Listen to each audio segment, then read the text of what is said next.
Ce sont des sculptures extrêmement fragiles, presque impossibles à faire et presque impossibles à voir. La matière primaire est toujours du mobilier, des tables de cuisine, un lit d'enfant. Et il faut constamment vous rendre compte que ce ne sont pas des objets représentés, ce sont les objets mêmes. Ce n'est pas une représentation, c'est une table. Et c'est la matière primaire. Mais l'élément signifiant est extrême dans sa finesse, fragilité et durabilité. Je vais approcher un peu. Mais qu'est-ce que c'est? Voilà. C'est des cheveux humains et un peu de soie. Là, vous voyez très bien. Devant, là, c'est des cheveux humains.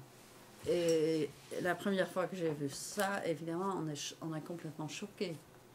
Ça fait un choc. Cette œuvre s'appelle La tunique de l'orpheline, qui combine la soie et les cheveux pour produire une surface qui évoque la mort par la décoloration grise et qui est durable dans sa brillance. Dans Le témoin irréversible, un lit d'enfant, non, je suis allée trop vite.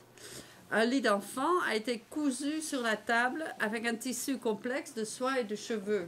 Je n'ai pas pu me procurer des détails plus rapprochés, mais c'était aussi très choquant.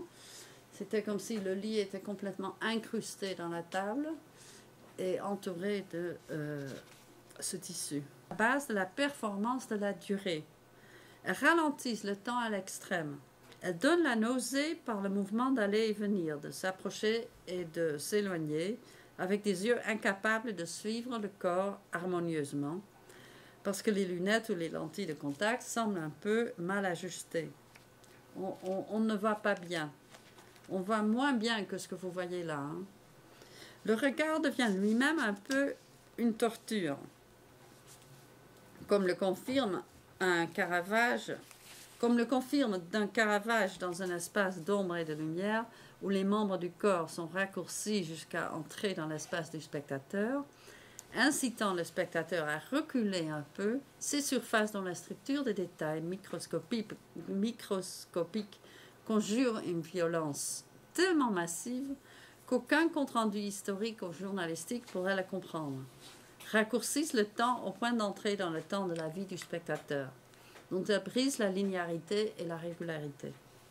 Elles s'accrochent à vous, longtemps après que l'expérience du temps a fané et que la routine de la vie quotidienne a repris le dessus. Et je vous jure, on sort presque un peu nauséeux de cet espace.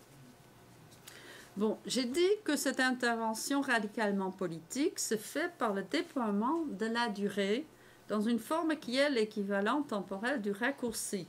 Alors maintenant, je voudrais parler un peu de ça.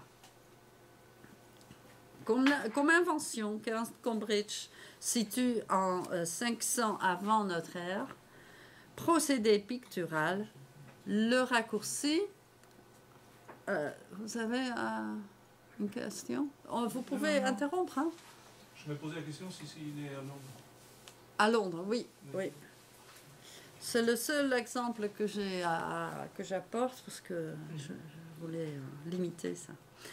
Le raccourci est tellement normal dans la pratique de l'art figuratif qu'en parler en relation avec l'art de Salcedo, cet art des cheveux étirés peut paraître tiré par les cheveux.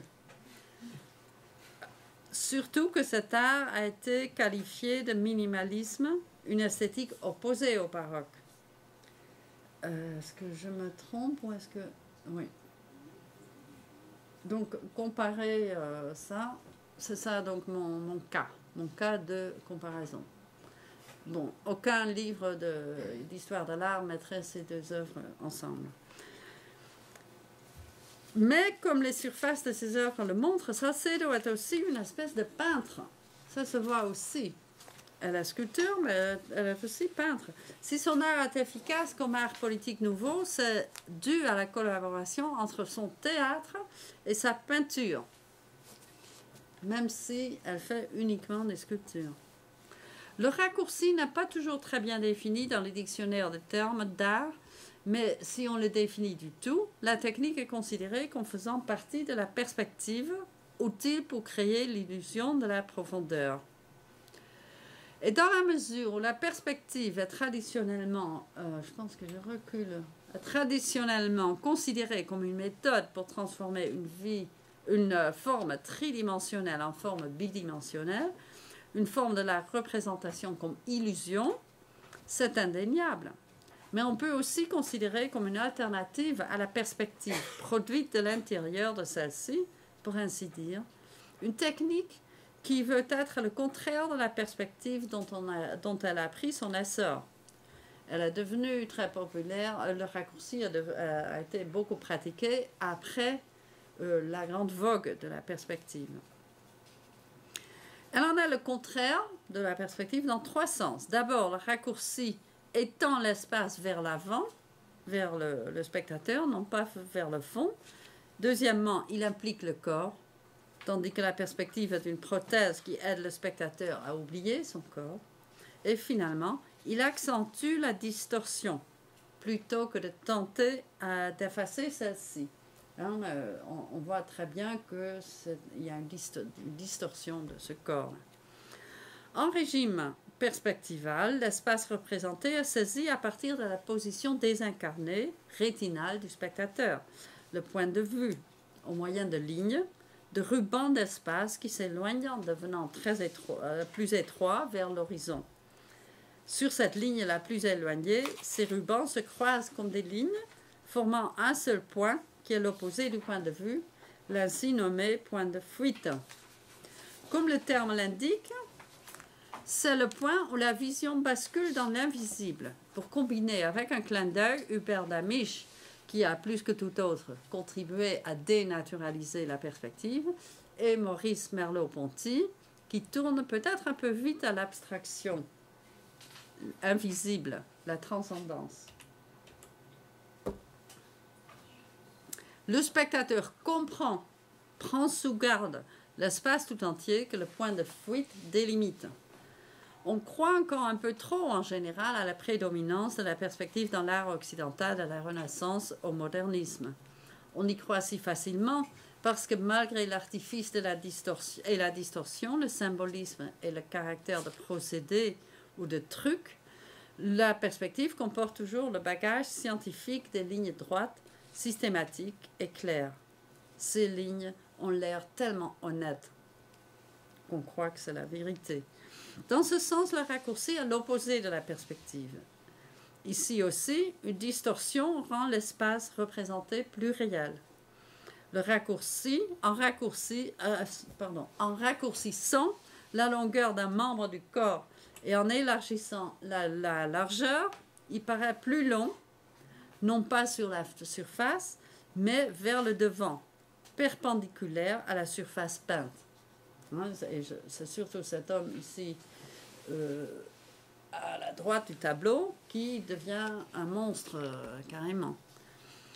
Et loin de satisfaire cet œil singulier et désincarné du point de vue, le raccourci crée l'illusion que l'objet s'étend dans l'espace du spectateur.